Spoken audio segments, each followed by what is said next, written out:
नमस्कार, देवभूमि समाचार में बहुत स्वागत है आपका। मैं हूं आपके साथ प्रियंका मिश्रा। बुलेटिन की करेंगे शुरुआत और आपको सीधे लिए चलते हैं उत्तराखंड के देहरादून, जहां पर मुख्यमंत्री पुष्कर सिंह धामी इस समय युवा महोत्सव में पहुंचे हैं। साथ ही साथ एमओयूज पर भी साइन किए गए हैं। आए हुए विभिन्न संस्थानों के सभी संचालक, उनके प्रतिनिधिगण और आज जिनके निमित्त ये विशाल कार्यक्रम, ये युवा महोत्सव आयोजित किया गया है, ऐसे मेरे सभी युवा साथियों, प्रिय छात्र एवं छात्राओं, मैं सबसे पहले तो आज इस युवा महोत्सव में आप सबके बड़ी संख्या में यहाँ पर पधारने पर, यहाँ उपस्थित होने पर, और कोई भी युवाओं का कार्यक्रम हो, छात्रों का कार्यक्रम हो, तो उसमें जोश होना चाहिए, उत्साह होना चाहिए, उमंग होना चाहिए। मैं देख रहा हूं कि आप सबके अंदर उत्साह, उमंग भरपूर रूप से भरा हुआ है। और जब से मैं यहां पर पहुंचा हूं, तब से लेकर हजारों हजार की संख्या तो पहले से यहां पर आप सब लोग उपस्थित हो चुके हैं, लेकिन आने का सिलसिला लगातार जारी है, निरंतर जारी है। उधर से भी आ रहे हैं, इधर से भी आ रहे हैं, पीछे से भी आ रहे हैं। ये तरुणाई जो इकट्ठी हुई है, जिसके बारे में मैं कह सकता हूं, कहते हैं जिस ओर जवानी चलती है उस ओर जमाना चलता है, तलवारों की ढालों पर इतिहास हमारा बदलता है, इतिहास हमारा बदलता है। ऐसे मेरे सभी युवा साथियों का मैं यहां पर स्वागत करता हूं, अभिनंदन करता हूं और आप सबको शुभकामनाएं देता हूं। इसके साथ ही आज नियुक्ति प्राप्त करने वाले, जिनको आज नियुक्ति मिली है, ऐसे सभी अभ्यर्थियों को मैं अनंत शुभकामनाएं देता हूं, बहुत बधाई देता हूं और भगवान बाबा केदार से उनके उज्जवल भविष्य की कामना करता हूं कि वो जिस क्षेत्र में जाएं एक मुकाम हासिल करें, जो अपने जीवन के उन्होंने लक्ष्य तय किए हैं उन लक्ष्यों को प्राप्त करें। आज बड़े हर्ष का विषय है कि यहाँ पर अनेकों नए पोर्टल भी लॉन्च किए गए हैं, अनेकों एमओयू भी, करार भी यहाँ पर साइन हुए हैं। युवाओं के लिए यहाँ रोजगार के लिए रोजगार प्रयाग पोर्टल और यूके स्वावलंबन ऐप लॉन्च किया गया है। वहीं हमारा जो पूरे भारत के अंदर ही नहीं, दुनिया के अंदर सुप्रसिद्ध संस्थान आईआईटी रुड़की एवं माइक्रोसॉफ्ट के तकनीकी सहयोग से आज अनेकों एमओयू यहाँ पर किए गए हैं। रोजगार प्रयाग पोर्टल से जहाँ विभिन्न सरकारी विभागों में आउटसोर्सिंग के माध्यम से जो भरे जाने वाले पद हैं, उन पदों की जानकारी एवं आवेदन करने की प्रक्रिया सरल होगी। वहीं इस पोर्टल से विभिन्न विभागों में आउटसोर्सिंग के जो पद हैं, उनकी सूचना भी आप सबको बहुत आसानी से मिल सकेगी। आज जहां इंफॉर्मेशन टेक्नोलॉजी का युग है, वहीं साइंस एंड टेक्नोलॉजी का भी युग है। ऐसे समय में यह पोर्टल निश्चित रूप से एक मील का पत्थर साबित होगा और आप सबके भावी जीवन के लिए, आने वाले समय के लिए भी बहुत सहायक सिद्ध होगा। इसके साथ साथ ही यूके स्वावलंबन ऐप लॉन्च होने से भी युवाओं को स्वरोजगार संबंधी, चूंकि जैसा अभी आप सुन रहे थे, हमारे सौरभ भाई कह रहे थे यहाँ से कि सभी युवाओं को सरकारी नौकरियां नहीं मिल सकती हैं, क्योंकि सरकारी नौकरियां एक सीमित संख्या में हैं। लेकिन उसके बावजूद भी सभी को स्वरोजगार से जोड़ना है, सभी को रोजगार से जोड़ना है, आजीविका से जोड़ना है। और स्वरोजगार केवल अपने लिए ही नहीं करना है। हम लोगों ने तय किया है भाइयों बहनों कि हमारे जो नौजवान हैं, हमारे जो युवा शक्ति है, वो बहुत सारे स्किल डेवलपमेंट के कोर्स करने के बाद, बहुत सारी ट्रेनिंग लेने के बाद, वो केवल रोजगार मांगने वाले न बने, बल्कि भविष्य में आप सब लोग रोजगार देने वाले बने। इसके लिए स्वावलंबन की और स्वरोजगार की योजनाओं को आगे बढ़ाया जाएगा और इन योजनाओं की जानकारी, स्वरोजगार की योजनाओं की जानकारी एक ही स्थान पर मिले, इसके लिए कौशल विभाग की ओर से सेवा आयोजन कार्यालयों को स्वरोजगार केंद्रों के रूप में आज विकसित किए जाने की पहल भी एक सराहनीय पहल है। मैं इसके लिए भी विभाग को बहुत बधाई देना चाहता हूं कि आप सब लोगों के लिए विभाग इस प्रकार की योजना को लेके आया है। साथ ही साथ आज जिन कंपनियों ने यहां पर एमओयू साइन किए हैं, वह कंपनियां युवाओं को जापान, जर्मनी और इंग्लैंड में उपलब्ध अवसरों से जोड़ने का भी काम करेगी। मुझे आज बहुत प्रसन्नता हो रही है कि अभी 33 छात्र एवं छात्राएं जिनको जापान की कंपनी ने सेलेक्ट किया है, वो जल्दी निकट भविष्य में जाकर जापान में जाकर अपनी सेवाओं को देंगे। मैं उन सभी को भी शुभकामनाएं देता हूं और इसी के निमित्त कि केवल जापान ही नहीं, जापान के साथ साथ हमारे राज्य के युवा नौजवान जो कि स्किल्ड हैं, हर क्षेत्र में उनके अंदर प्रतिभा है, क्षमता है, योग्यता है और परिश्रम की पराकाष्ठा है, वो केवल कुछ देशों में नहीं बल्कि दुनिया के सभी उन्नत देशों में जाकर ये हेल्थ सर्विस में, सर्विस में सेवाओं को देने का काम करेंगे।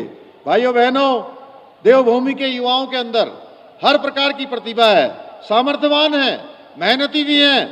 हाल के दिनों में हमने देखा है, भारतवर्ष हो या दुनिया का कोई स्थान हो, हमारे नौजवानों ने, युवाओं ने हमारे प्रदेश को अपनी प्रतिभाओं से देश दुनिया में राज्य का भी नाम रोशन किया है और देश का भी नाम रोशन किया है। मेरे युवा मित्रों, देश और राज्य का भविष्य मैं आप सब लोगों से कहना चाहता हूं कि हमारे देश का और राज्य का भविष्य आप लोगों की शक्ति पर निर्भर है। आप लोग ही भारत की असली शक्ति हैं। हमारे प्रधानमंत्री आदरणीय नरेंद्र मोदी जी ने जो विकसित भारत का सपना देखा है, दुनिया का नेतृत्व करने वाले भारत का सपना देखा है, एक भारत श्रेष्ठ भारत का सपना देखा है, पूरी दुनिया का नेतृत्व करने वाला भारत, ऐसे भारत का सपना देखा है, पूरी दुनिया को दिशा दिखाने वाला भारत, ऐसे भारत का सपना देखा है। उस सपने का साकार करने का काम, उसका अगर सबसे ज्यादा दारोमदार किसी के कंधों पर है, उसकी नींव कोई है और जिसको अमृत काल कहा गया है, आने वाले 25 साल जब हम अपनी आजादी का शताब्दी वर्ष मना रहे होंगे, शताब्दी पूरी कर रहे होंगे, उसकी सबसे बड़ी जिम्मेदारी आप सबके कंधों पर है। मैं आज आप सबसे कहना चाहता हूं कि हमारे देश के यशस्वी प्रधानमंत्री आदरणीय मोदी जी के नेतृत्व में नए भारत का निर्माण हो रहा है, जिसकी मजबूत नींव आप सभी युवा ही हैं। और मैं आप सभी को विश्वास दिलाता हूं कि हम अपने देश की नींव अर्थात आप सभी युवाओं की आकांक्षाओं, सपनों और चुनौतियों को भली भांति समझते हैं।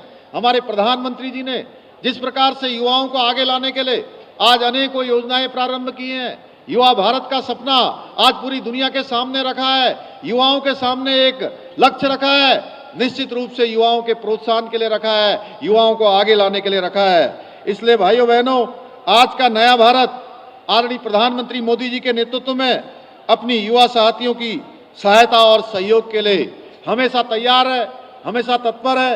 मैं राज्य के सभी युवाओं को, आज आए हुए इस तरुणाई को, युवाओं को, छात्रों को, छात्राओं को, उनके अभिभावकों को यह विश्वास दिलाना चाहता हूं कि हम आपके साथ किसी भी स्तर पर किसी प्रकार का भी अन्याय नहीं होने देंगे। आपकी प्रतिभा, आपकी क्षमता के साथ न्याय होगा।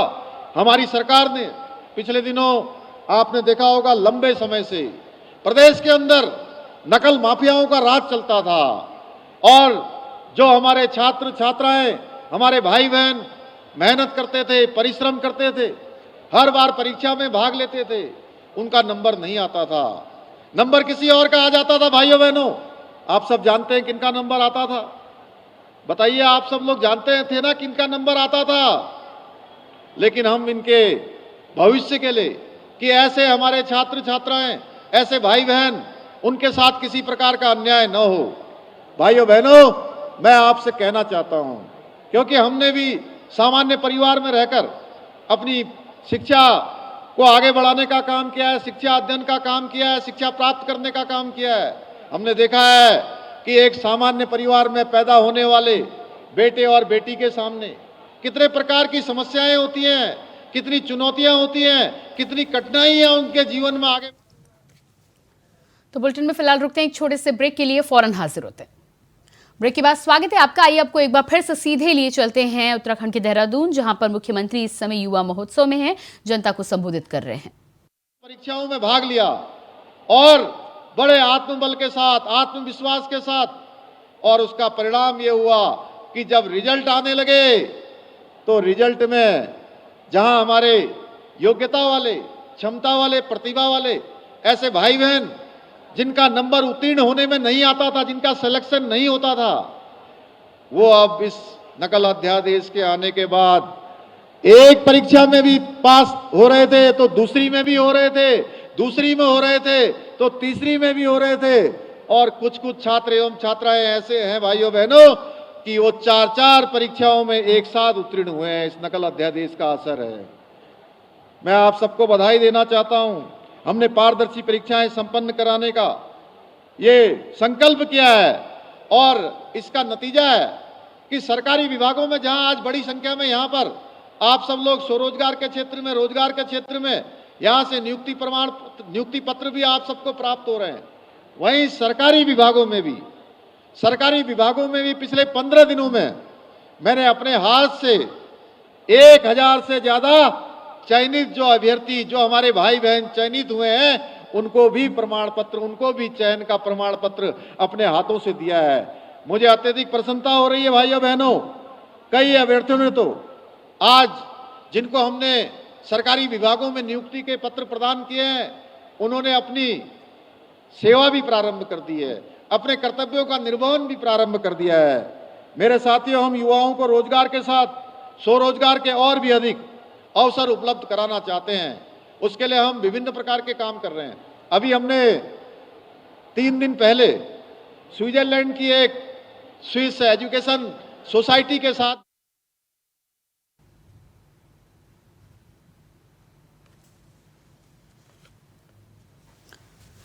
तो लगातार आप सुन पा रहे थे मुख्यमंत्री पुष्कर सिंह धामी को उत्तराखंड के देहरादून में इस समय युवा महोत्सव में भाग लेने के पहुंचे हैं, और इसी बीच में हमारे साथ संवाददाता अभय कैथुरा देहरादून से जुड़ चुके हैं। जी अभय, जिस तरह से मुख्यमंत्री युवा महोत्सव में पहुंचे हैं, क्या कुछ खास रहा? और इसके अलावा जानकारी ये भी है कि MOUs भी साइन हुए हैं, क्या कुछ ताजा जानकारी है?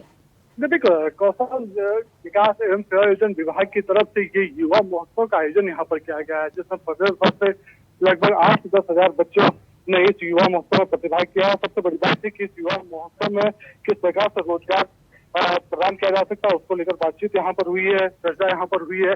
3 बड़े MOU यहाँ पर साइन किए गए, जिसमें IIT रुड़की, माइक्रोसॉफ्ट कंपनी साथ यहाँ पर MOU साइन हुए, ताकि युवाओं के क्षेत्र में यहाँ पर रोजगार मिल सके, उसको लेकर बातचीत यहाँ पर हुई है। और सरकार के विभिन्न मंत्री, ये कह सकते हैं कि जो युवा कौशल मंत्री है सौरभ बोगना, वो इस कार्यक्रम में मौजूद है। कोशिश सरकार की यही है कि राज्य के युवाओं को रोजगार दिया जा सके, उनकी जो शिक्षा है वो शिक्षा गुणवत्ता हो सके, रोजगार पर शिक्षा हो सके, उसके लिए जरूरी जो चीजें उनको देने का काम यहाँ पर किया जा रहा है। जी बिल्कुल अभय, तो जिस तरह से यहाँ पर आपने जानकारी दी कि 3 MOU साइन हुए, इन्वेस्टर समिट को लेकर जिस तरह से मुख्यमंत्री लगातार अलग अलग जगहों पर रोड शो भी कर रहे हैं, और साथ ही साथ आज देहरादून में भी MOU साइन हुए हैं।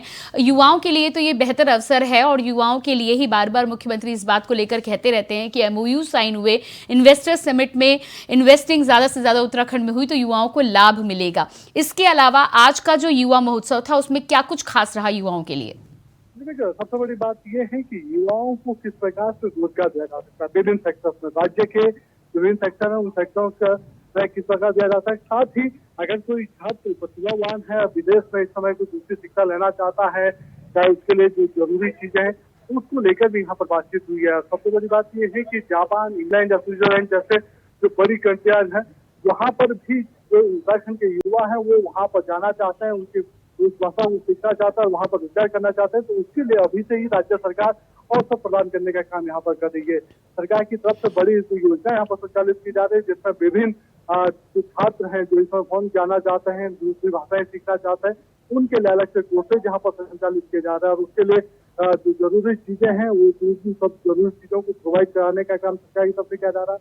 दूसरी सरकार की यही है कि राज्य में विकास के सेक्टर में काम यहाँ पर किया जा सके, और जो युवाओं को जो रोजगार देने की बात की जा रही है, उस रोजगार को किस प्रकार से मुहैया कराया जा सकता है, उसको लेकर बातचीत यहाँ पर हो रही है, मंथन यहाँ पर हो रहा है, और इसके जो सफल परिणाम है वो भी यहाँ पर देखने को मिल रहे हैं। मुख्यमंत्री पुष्कर सिंह धामी ने कहा कि पिछले कुछ समय में जिस प्रकार से नियुक्ति पत्र यहाँ पर देने का काम सरकार तब किया जा रहा है, तो 1000 से ज्यादा नियुक्ति पत्र स्वयं वो यहाँ पर बांट चुके हैं। इसके अलावा विभिन्न विभागों के माध्यम से जो प्रतिभावान जो छात्र हैं जिन्होंने विभिन्न परीक्षा उत्तीर्ण की है उनको रोजगार देने का काम किया जा रहा है। और आने वाले दिनों में बच्चों की जो परीक्षाएं वो असफल हो सके, यानी राज्य के भीतर की जो रोजगार के जो सेक्टर है उन सेक्टर्स के अलावा जो दूसरे सेक्टर्स हैं, कोई दूसरा स्वरोजगार करना चाहता है तो उसके लिए भी उन सब चीजों को देने का काम सरकार की तरफ से किया जा रहा है। जी जी, अब जिस तरह से यहाँ पर जानकारी आपने दी कि नियुक्ति पत्र बांटे गए हैं, मुख्यमंत्री खुद इस बात को लेकर युवाओं को प्रेरणा देते हुए नजर आ रहे थे।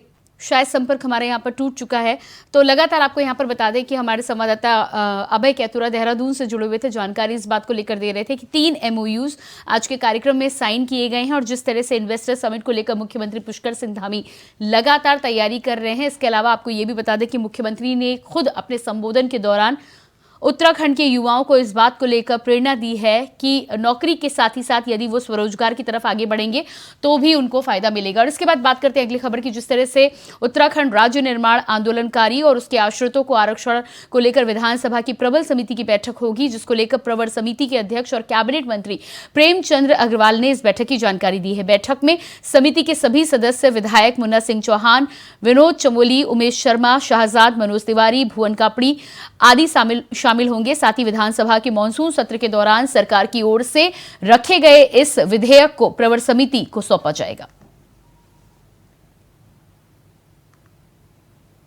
प्रधानमंत्री नरेंद्र मोदी 12 अक्टूबर को उत्तराखंड के पिथौरागढ़ पहुंच रहे हैं। ऐसे में भाजपा प्रदेश संगठन उनके आने की तैयारियों में जुट गया है। बीजेपी ने साफ कर दिया है कि पीएम मोदी का दौरा अभूतपूर्व और जनसभा ऐतिहासिक होने जा रही है, जिसको लेकर मंगलवार को सीएम धामी और बीजेपी प्रदेश अध्यक्ष महेंद्र भट्ट पिथौरागढ़ पहुंचेंगे और तैयारियों का जायजा लेंगे।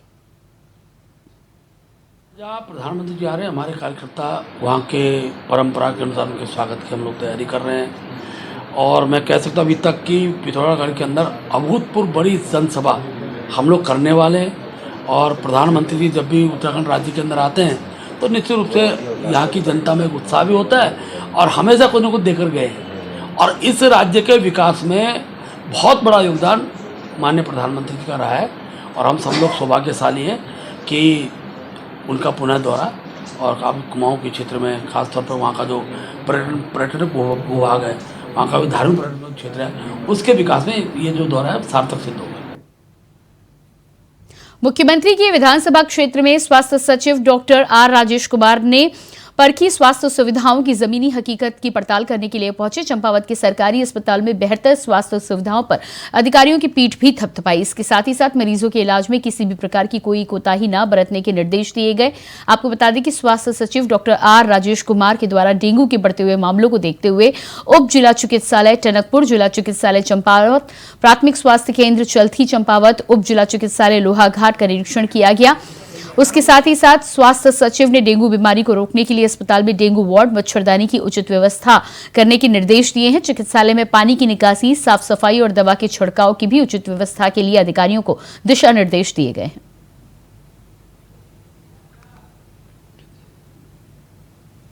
और इसी के साथ फिलहाल इस बुलेटिन में इतना ही। खबरों का सिलसिला जारी रहेगा। नमस्कार।